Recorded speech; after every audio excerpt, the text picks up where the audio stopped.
My path to becoming a published author has been similar to my path in entrepreneurship. Bumpy. The part that you might think is the hardest, the writing part, actually wasn't all that bad.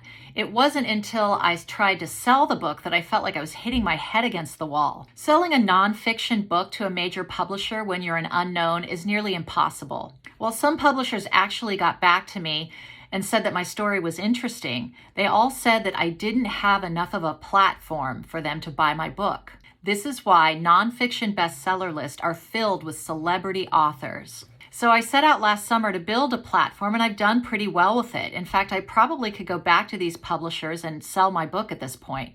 But now I don't want to, because I looked into the economic model and it just doesn't make any sense. As I understand it, they would own 90% of my book, but I would still have to spend my own money to go out and promote it.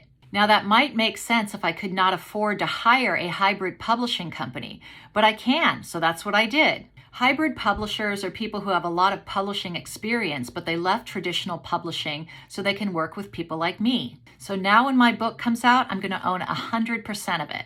I still don't expect to make any money off the book. To get it in as many people's hands as possible, I'm going to price it as low as platforms like Amazon will allow. I met with my publisher today and they said my royalty off of each copy will be like 25 cents. Now this was not a surprise because everyone who had any knowledge of publishing told me that I wasn't going to make any money off of books. Nonfiction authors typically make their money off of a combination of consulting and speaking fees. So I'm going to mix in some of that and hopefully at least be able to recoup what I paid to get the book published.